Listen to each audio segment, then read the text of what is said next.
What's up, everyone? Adrian here. Come on in, stay a while. Thank you so much for taking time out of your day to spend with me on this episode 10. It's the final episode of my very first series. As I mentioned last time, keep a lookout for episodes 11 through 20 coming out here in the next few months. I already have a few interviews scheduled, so looking forward to get other people's perspectives on the topics that I already covered. But for today's episode, I'm going to close it out with the topic of you. That's right. YOU. Let's wrap it up with why you are the absolute most important element of all these topics, because without you, all of these topics really would not matter. So I'm going to split this up into three parts. I'll do a quick overview on what I'm talking about when it comes to you, but really going to focus on self-management, number one. Number two, I'm going to focus on self-promotion. And number three, I'm going to focus on self-improvement. Okay, so first we're going to manage ourselves. We're going to figure out how to promote ourselves, and then also how we're going to continue to improve ourselves too. So this is really just kind of a recap as to everything I went over from episodes 1 through 9, and putting a little bit of extra spin on it, a little bit of extra hot sauce on it. But as always, please feel free to reach out if you have any questions. Thanks again and enjoy.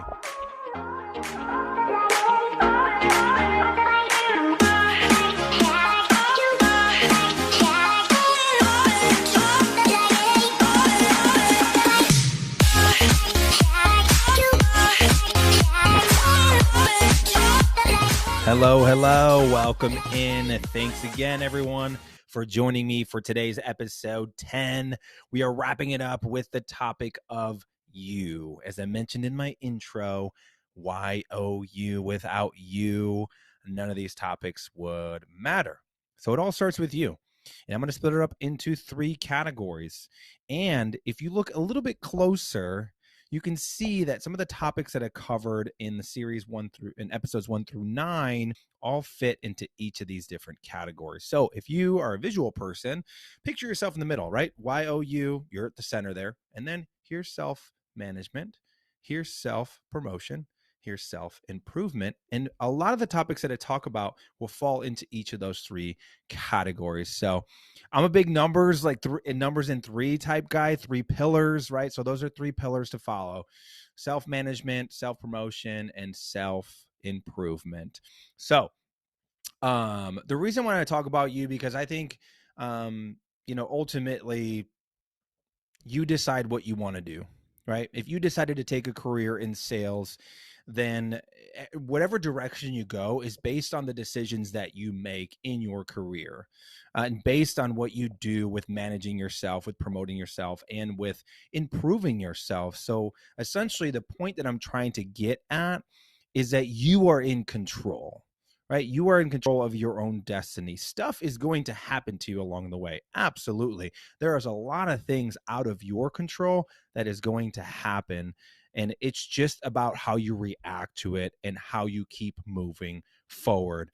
There's so many cliches I can throw at you right now. It's out there. Steve Harvey said it absolutely best, that he says that life is 10% what happens to you and 90% what you do about it. So ultimately, you are in control of what happens. So that is why I wanted to wrap it up with the topic of you. So let's start with self-management. How are we going to manage ourselves? So if you go back to some of the episodes that I covered, really the main one is goals, because that's really how you're going to manage yourself, is having an overall goal or an objective of what you want to accomplish in your career. And then within your career, in your role, what do you want to accomplish within that role? So that's where self-management starts. And if you want to dive a little bit deeper, going into my episode 9 on perspective, I talk a little bit about developing a why.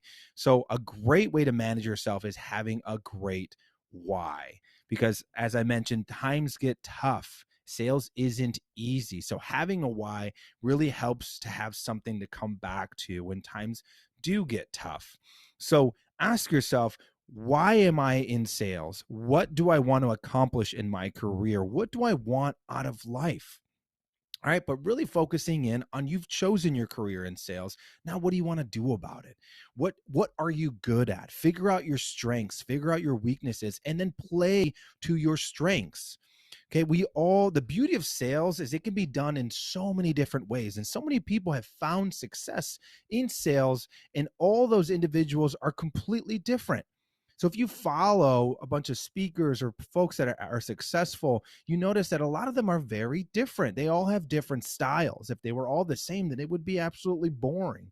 So play to your strengths, play to you. When I talked about my episode on buy-in, I talked a lot about being yourself and being authentic. And that is the absolute one of the best advice that I have ever gotten in my sales career is to be myself, because ultimately people are going to buy from me.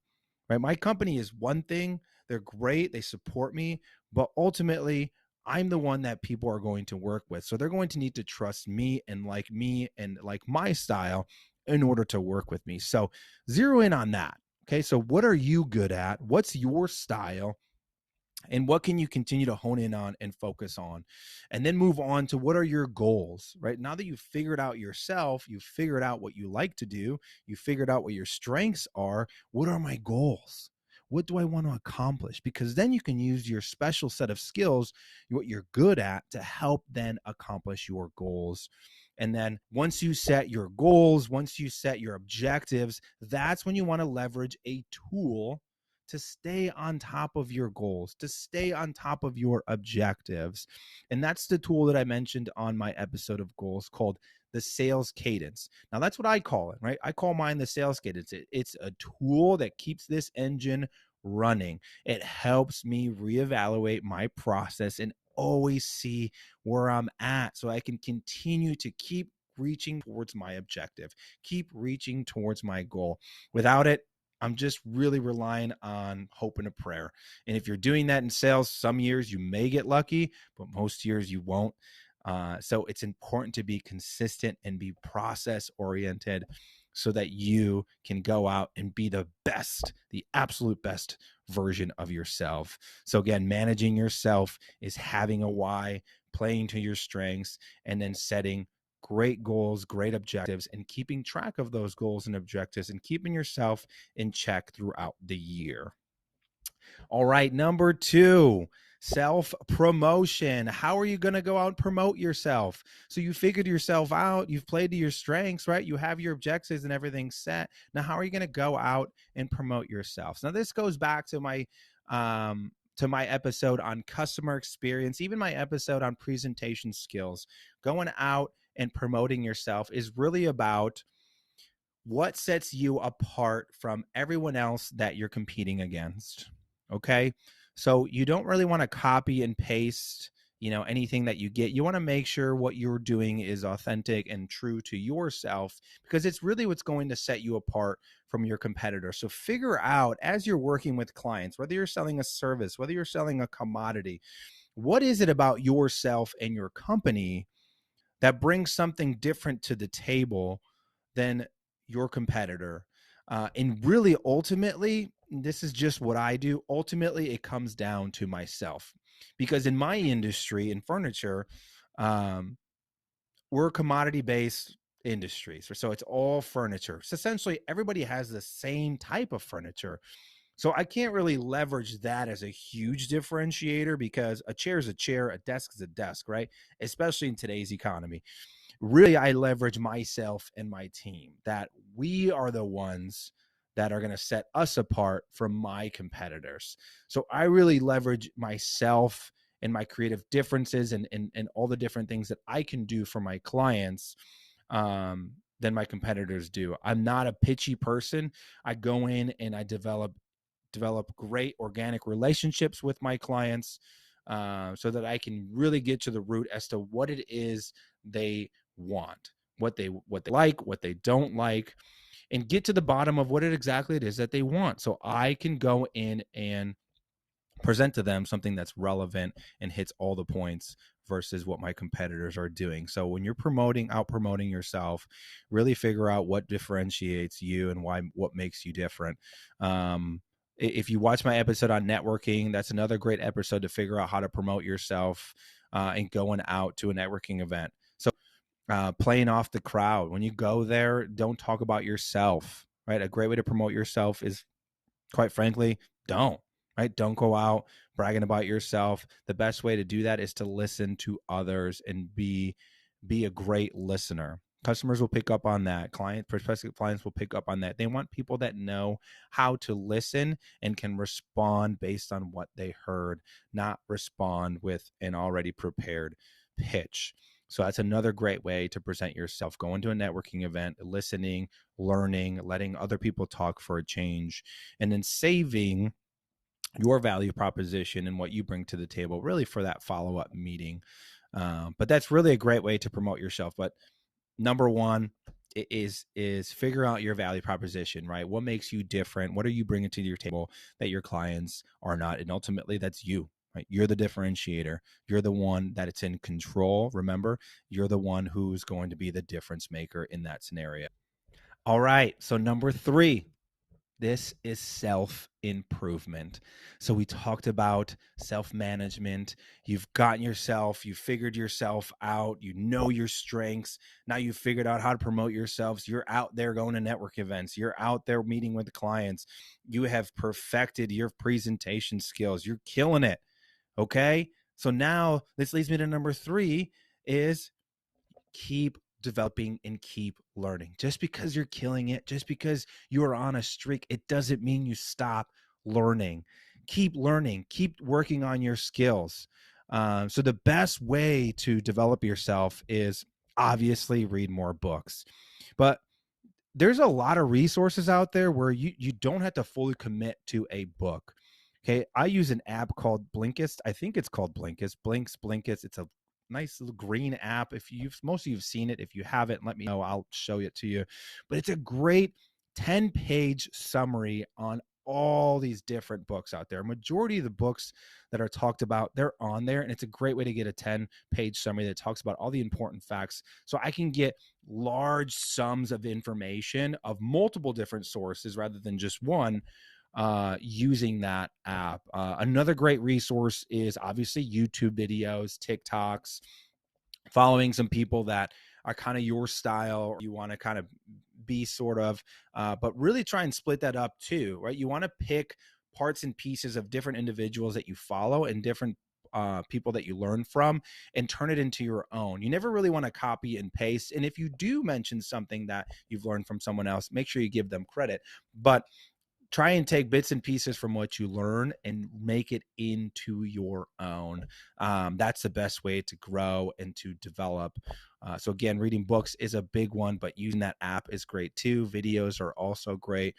Just keep continuing to learn. And after you learn, it doesn't end there, right? So once you learn, you want to practice what you learned. So it's one thing to get knowledge. And I got this quote, it's an amazing quote. It says, knowledge could only get you so far if it doesn't get put to use. So knowledge can fade. So you ever been to an event, you ever had a conversation with someone and they start throwing down books that they've read, and I've read this, have you read that, have you read that? But have you ever wondered if they've actually put what they've learned in those books to practice, or are they just really proud of what of reading the book? So it's one thing to read a book, and it's another thing to put what you learned into action, because that's really how that knowledge is going to stick. So whatever you're learning out there, put it to use. And I don't mean doing it with an exact client. Go out, go and practice it.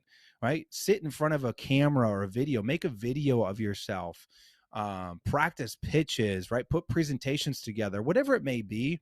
Make sure that you're practicing what it is that you're learning, because if you don't, you're just going to forget what you learned. You could read 10 books in 1 year, but if you didn't do anything with the knowledge that you learned on those 10 books, you've just wasted your time reading those 10 books. And if you're just reading books just to tell people I've read this book, then you're doing it the wrong way, and you're just wasting your own time. So again, remember that quote, right? Knowledge is useless if it's not put to use. So go out and put your knowledge to use and practice. And this is where I'm going to close this last piece is practice. Y'all seen that Allen Iverson quote, right? Practice. We're talking about practice.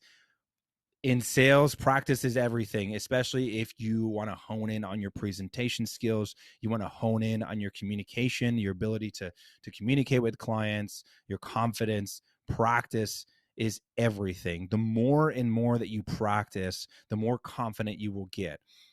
So when you're out presenting, if you're early on in your career, those first few presentations are going to be rough, and that's okay. You're going to start developing your craft. You're going to start figuring out what works, what doesn't work, and it takes repetition. So the more and more presentations that you do, the more and more calls that you do, the better you will get at them. I'll be honest with you, the first few podcasts that I did, I didn't know what I was doing. Some of you may notice, some of you may not, but I didn't know what I was doing. But as I continued to do these, as I continued to record myself, I started to get more comfortable with the microphone, with the camera, and you can see the confidence come out. And that's the same thing with presentations, right? The more and more you present, the more confident you will be. The more and more you call, the more confident you will be on the phone. So it just takes repetition, just takes practice. If you want extra practice outside of, if you don't want to embarrass yourself in front of your clients, I get it. Toastmasters is great. I did this when I lived in Florida. It was probably one of the best things I could have done because you're really in front of strangers and you get called to just present on random topics and there's no judgments. Everyone's there to improve their presentation skills. So Toastmasters is great. It's also a great way to network and meet new people. So I highly recommend that for practicing. But remember, as we're developing ourselves, remember to learn, put that knowledge to use, and then continue to practice what you're learning and practice on your skills. It's called sharpening the saw. So if you've heard 7 Habits of Highly Effective People, they call it sharpening the saw. Okay. Without sharpening the saw, then you won't be able to cut down, a tree. A saw needs to be sharpened, just like your skills need to be sharpened as well. So to recap today's episode, I know I brought a lot to you, but it's really a recap of the entire series. We talked about self-management, right? Managing yourself. What is your why? What play to your strengths? What do you like? What do you don't like? And hone in on that. And number 2, we talked about self-promotion. So how are you going out promoting yourself? How are you figuring out what differentiates you from your competitors? And number 3, we close it out with one of my favorites, right? Number 1's great, but number 3 is really good too, is self-improvement. Okay. Always continue to learn, put your knowledge to use. Otherwise it goes away. Don't be that person that just reads books just to tell people I read books. Put that stuff to use, right? Learn, put it to use. And then lastly, practice. Okay. All right. It's been awesome. It's been a great 10 episodes. Thank you so much for all your support. That's it. That's all I have for you today. Please keep a lookout for episode 11, which should be coming out here pretty soon. The interview is scheduled for in about a week or so. And it's one of my favorite old clients that I used to work with. So I'm very excited to do that episode. We're going to go back, talk about buy-in, and get his perspective on buy-in. So keep a lookout for that. As always, if you have any questions, suggestions, anything, please feel free to reach out to me. Thank you so much. Have a great one. See ya.